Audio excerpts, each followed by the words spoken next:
We all experience pressure. Whether it's the final seconds of a game, the moment before the curtains rise, or that quiet instance when everything suddenly feels like it matters. Pressure has a way of revealing who we are. As a filmmaker, I've felt that too. When I'm directing and the spotlight turns onto me, every choice and every second counts. It's thrilling, but it's also exhausting, and it made me wonder, how do others handle that same kind of pressure in their own worlds? Welcome to Pressure Makes Diamonds. I'm your host, Kiri Salti. Pressure Makes Diamonds is a podcast about those moments that test us. When the clock runs out, the lights come up, or the stakes feel like life and death. Through each episode, we explore how stress and pressure affect the way we make decisions and measure ourselves against success. Today's episode, Game Day, dives into the world of sports, one of the clearest areas where pressure determines success or failure. In racing, every move has to be precise, every second accounted for. Because the moment you lose that focus, it's pretty much all gone. Today we're joined by Nooris. My name is Nooris Gafoor. I'm a Singaporean racing driver, and I race Formula 4 all around the world, which goes up to 240 kilometers per hour in circuits. Nooris is a driver whose career has taken him through karting circuits in Asia and Europe to Formula 4 racing, debuting in India in 2023 and competing in the UAE in 2024. He's someone who understands what it means to compete under pressure. For me, pressure is the eyes of my film crew on me. For Nooris, it's gripping the steering wheel at 200 kilometers an hour, knowing a sea of people are watching. I was curious how the presence of an audience changed the pressure Nooris felt once he was in the driver's seat. I think initially having the thought of a lot of people watching you can be a bit scary, but I've come to realize that whenever I'm in a race car or in karts or in Formula 4, you pretty much have so much mental focus on driving the car. You don't really focus too much on what's happening around you rather than what's happening within yourself. Initially, the thought of it is a bit scary to see a lot of people watching you, but then the moment you jump in the car and start driving, it's something that you don't really focus on. Mentally, what would you say the toughest part of the racing is for you? For me, I would say the most challenging part would be towards the end of the race. In racing in general, you would have to keep 100% of your focus throughout the whole weekend. Because at the end of the day, racing it comes down to just 1 second, almost to 1,000th of a second.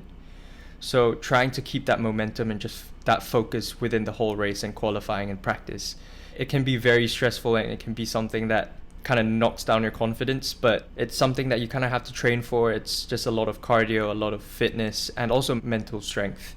Just being able to stay focused and be as consistent as possible and be within that 1/10 or 1 second per lap, because the moment you lose that focus, it's pretty much all gone.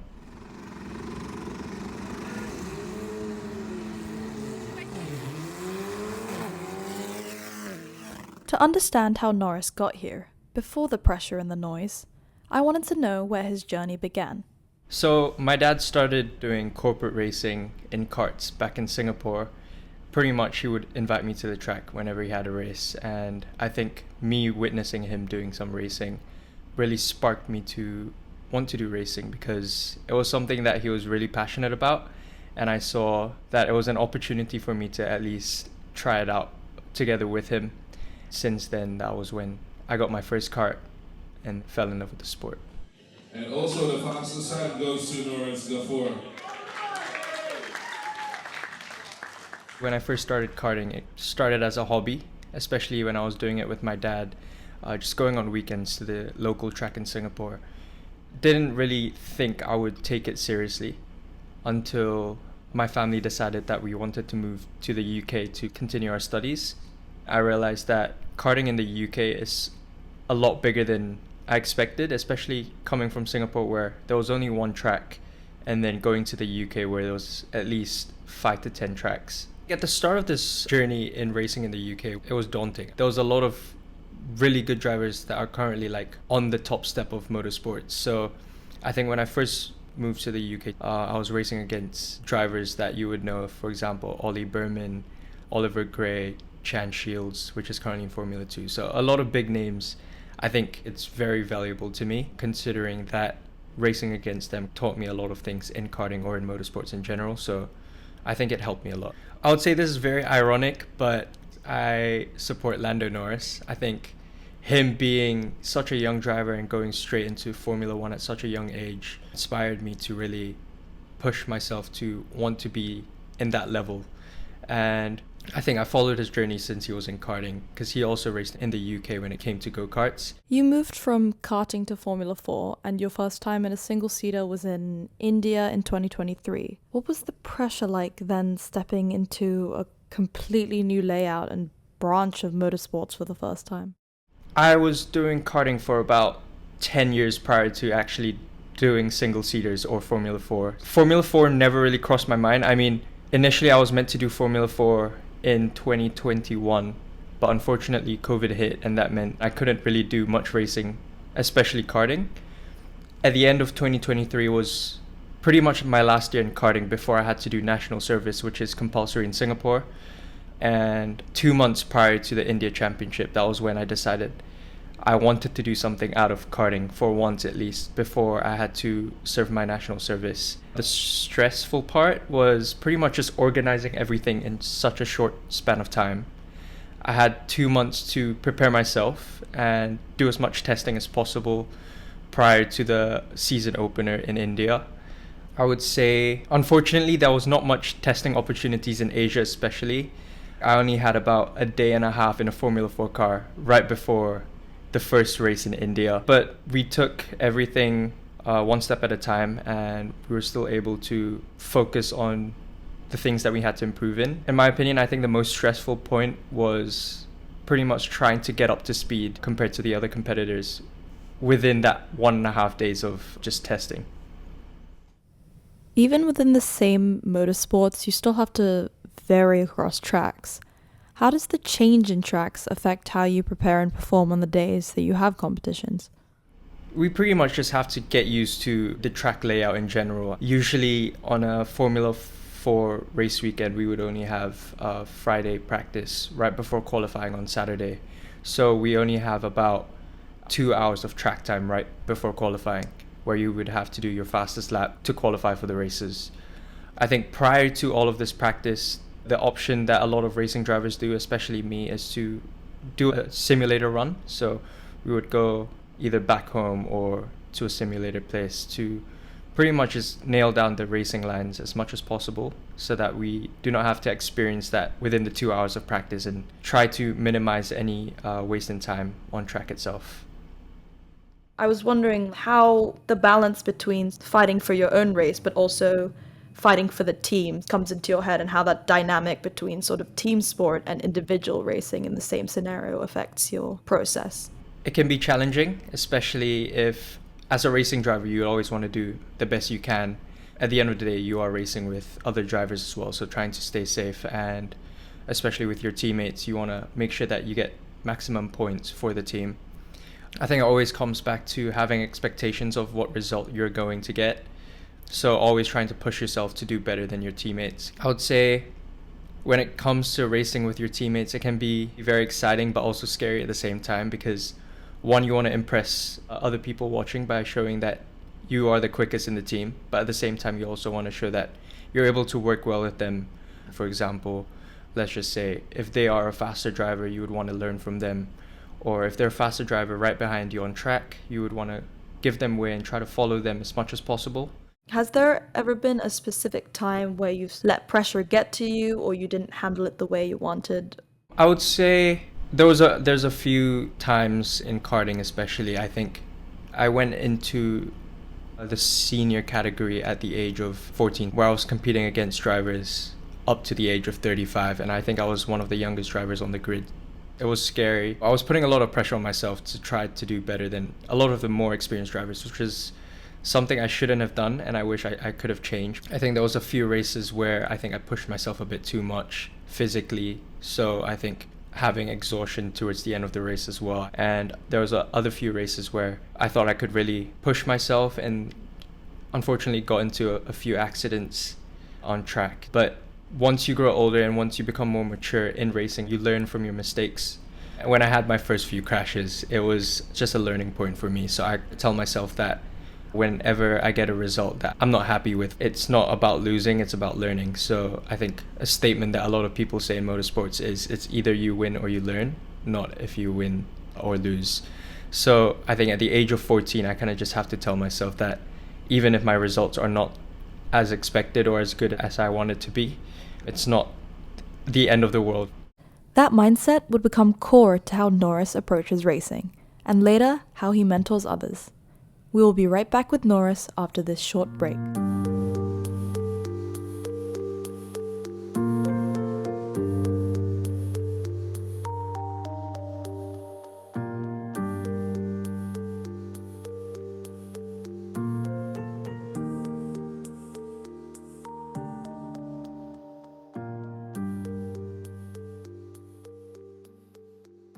Welcome back. In this part of the interview, we talk about advice, how to handle pressure, and stay grounded in such a demanding sport. Nooris founded N2 Driver Development, a program that mentors young racers through one-on-one coaching and on-track guidance. I wanted to know what advice he shares with these drivers about handling pressure in such an intense environment. What are the top bits of advice that you give them about handling pressures with competition, or what do you think is the main thing that you tell them when looking into the world of motorsports? I think it's good to have expectations, positive expectations, but at the same time, it has to be as realistic as possible. People that go into their first race thinking that they're going to win, I would say it's not something that you should expect straight away. It's something that you have to learn and go through the process in motorsports. Taking racing a step at a time is something that you should really focus on rather than just setting an end goal and try to shoot for the stars straight away. Through your career in motorsports, have you developed any strategies, rituals, routines, or even people that help you when it comes to even practice or competition days? Yes, so I started listening to music. So right before racing or right before practice, I would listen to music. And specifically, I would listen to music that is very upbeat and pretty much gets me going as much as possible. But then I came to a realization that started to stress me out a little bit too much, because listening to such an upbeat music gave me a lot of stress. So I started to move away from the upbeat music and started to listen to like R&B or any slow music, I think just to calm down the nerves as much as possible.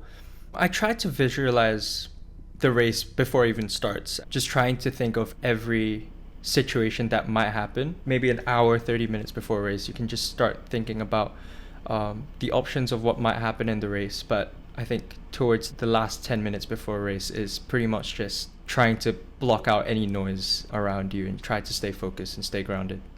You're aspiring towards hopefully GT racing in the next few years. As you sort of look ahead to that, how do you see pressure continuing to shape your journey in the motorsports world moving forward? I would say since I was young, I never really had a goal of being into Formula One, which is a big surprise to many people, but my goal was to always be in GT. I've always been interested in cars. So I think just trying to adapt the stuff that I've learned in karting and in Formula 4 that can directly translate to the GT stuff will help a lot. I definitely learned from the past stress that I had when it came to racing. Pretty much just trying to focus on things that I can change and focus on things I can do on my own rather than focusing on other people and the results around me. I think taking it step by step, like I said before, and just focusing on myself and just trying to improve myself in motorsports rather than anything around me. Okay, and just to end off, if you could race against any driver from the past, present, who would it be and why? That's a really good question. I think there's a lot of drivers that I wish I could race against. But I think going back to my idol, I think I would always want to race against Lando Norris. I think that would be such a good experience. Awesome. Well, I hope to see you and Lando racing side by side on the track one day. Thank you. And thank you for your time, Nooris. It's been really lovely talking to you. Thank you. From the first laps of a karting race to racing on the world stage, Nooris' story reminds us that pressure is never just about competition. It's about growth, resilience, and what we discover about ourselves when we're tested. Thank you to Nooris Gafoor for featuring in this episode. You can follow his racing journey on his Instagram page, @Nooris Gafoor, as he prepares for one of the biggest races of his career, the Macau International Kart Grand Prix. He's currently looking for partners to join him on this journey, so be sure to check out his page and follow along as he chases this next milestone. Special thanks to Jocelyn Gonzalez. Tune in next week for a new episode of Pressure Makes Diamonds. And there is a little bit of urgency now in Nooris Gafoor's driving. He said to me that based on the amount of funding they've got, this could well be his last race, so no wonder he wants to bow out strong and show to potential sponsors, look, I am worth the backing. Someone as talented and as brilliant behind the wheel as Nooris, and to the whole of Singapore, I really hope that isn't the last time we see this man in a racing car. Come on, give him another shot.